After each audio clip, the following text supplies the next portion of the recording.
to not be first. Do we do enough? Well, I never shut up about it. It must have been about 16, 17. We nicked their guilt rings. Right, the bouncers' guilt rings. This is no good for me. That's the reality. If you want the honest truth, and I see it every day.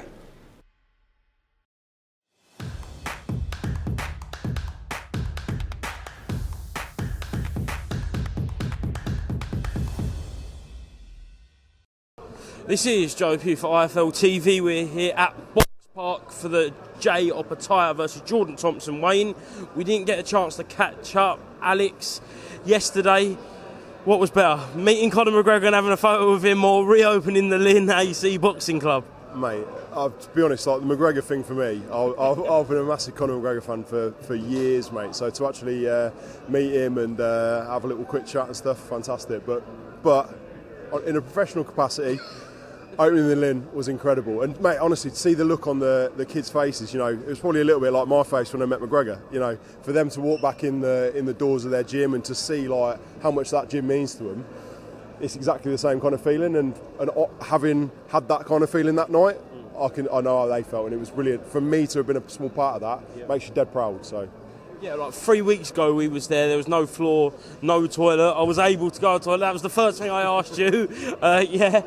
I think you christened it, mate. I did. Don't worry, I cleaned it and all. But but yeah, in such short time, mate, a lot's been done and the money was spent well. Definitely. As I say, it made your trip a lot more pleasant this time. Yeah. No parks. this is it, mate. No, it was. It's a completely different gym. You know, there's still work to do, and we're going to continue doing that. It's not a case of we turn up and, you know, we give them 10 grand and we turn up and we take the fighters and we do this great stuff. We don't disappear. Like we've got more stuff we want to do in the gym to support them. We want to, you know, maybe help them out with some new bags. We want to do a little bit more branding and stuff around it. It's a bit of a blank canvas, as you know, when you go in there. So there's a lot of stuff we can do. But what I want to do, as I've told you before, is kind of like measure the impact and actually make like a long-term difference with these community organisations we work with. So. Yeah, it ain't like see you later. Here's your 10 grand and see you later. Enjoy it. We're going to carry on and we're going to keep supporting the Lynn to become a more sustainable organisation moving forward. I know we had Ellie Scottney and Mike Goodall. He was there earlier in the day, mate, sorting the ring. But we had Mike Costello there last time when he was there last night as well. But Sonny Ed was there. He was getting right involved, wasn't he? And I think to have a world champion there, taking kids on the pads, that's a really good thing to have kids to look up to, isn't it? Honestly, mate. We found out on the way there, Sonny used to box with the Lynn as well. Had a few bouts when he was younger, so he was buzzing to be there. And honestly, he was fantastic. Like, all the fighters have been absolutely fantastic when they've come out and they're giving back and they're being connected with where they came from. Sky Nicholson was there last night as well. He was talking to a young female fighter about, you know, her challenges that she faced and you know, just her experience of female boxing and everything that she's overcome to get to where she is now. So, you know, for Sonny and Sky to take time out of their busy schedules to come down, mate, Sonny's got big plans, and we had a really good chat last night. We went to the old McGregor thing together, and he was talking about loads of things about how he wants to be an ambassador for the community side of things with Matchroom and what we want to do. So to have people coming up to you and being that passionate and that interested in backing this kind of cause is amazing. So it makes my job a lot easier. When you see what you've done in such a short amount of time with relatively, in the grand scheme of things, not that amount of money really, is it, in the grand scheme of things? It is a lot, but when you see what the government could inject into it, Eddie was talking to me yesterday, like, why isn't it getting the support that football gets, that rugby gets? Because it just isn't, is it? No, it's not. And I think we're in a really privileged position to, you know, we've got the best salesman in the world, pitching our you know, our ideas about what we want to do for boxing.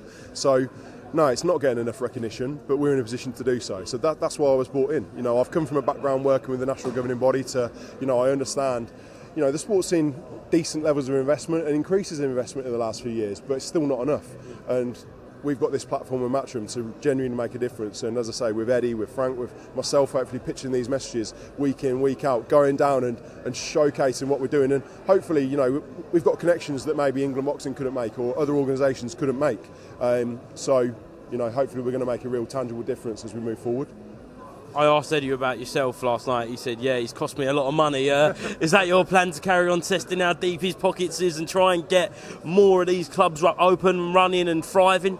100%. Like that's one part of what we're going to do. We're going to have like a small grants initiative which clubs will be able to apply for, and we're going to fit their kind of needs. We'll have criteria that we've got, but it can be relatively kind of flexible as to what they can spend the money on. Moving forward though, there's loads of projects that we've got in the pipeline. I've had really interesting meetings recently with, again, people like England Boxing, Maverick Stars Trust, the Prince's Trust, Empire Fighting Chance, all these amazing organisations that we potentially want to come on board with and partner up with and really sort of like double the impact of the work that we can do as organisations. So we as Matchroom can amplify whatever message people want to put across. So that's what we're going to do, and it's exciting, mate. Last one. Busy week for you coming up next week. We've got Sheffield planned, and we've got Kieran Conway who's obviously fighting Linus Udofia. How are you going to spread your time, mate? It's going to be a weird one, mate, to be honest with you. The annoying little brother is back in action. Mate, it's great to see him back in the ring. Obviously for me, he's going to do the business. He's been really good in camp. He's in really good spirits. He was saying to me last night, like, why don't you give me the heads up about the party and all that? But obviously a week out is probably not the most sensible thing. But it's looking good, mate, and I'm really looking forward to it. It's going to be definitely a different experience for me, being part of the team and also working with Matchroom and all the stuff we're doing next week. Got loads of things going on. Really interesting Fight Day 5K, I think, that's going to be going on, and obviously a community visit, all sorts of other bits. So, yeah, looking forward to it, mate. Excellent. I'll have best man win though. Linus always comes across like a really great lad. It's almost a little bit of a local derby as well. Northampton, Luton, not too far from each other. So no, may the best man win. Definitely, and I'll have to have an early night on Friday night if I want to make this interesting Fight Day 5K next week, but I'm sure that won't happen. You never run them anyway. You never run. You turn up, do about 100 metres and that's it. Pack in. That's the longest I've ever done, mate. You know Parsons, mate. You know Parsons. Well, that is true. That is true. We'll leave the running to Parsons and the interviewing to Joe. Shot. That's it. Excellent, mate. Thank you very much, speaking to IFL TV. No more digs at me, please. No, I'm joking. And I'll see you soon, mate. Good man. Cheers, mate. You to not be first. Do we do enough? Well, I never shut up about it. It must have been about 16, 17. We nicked their guilt rings. Right, the bouncer's guilt ring. This is no good for me. That's the reality. If you want the honest truth, and I see it every day,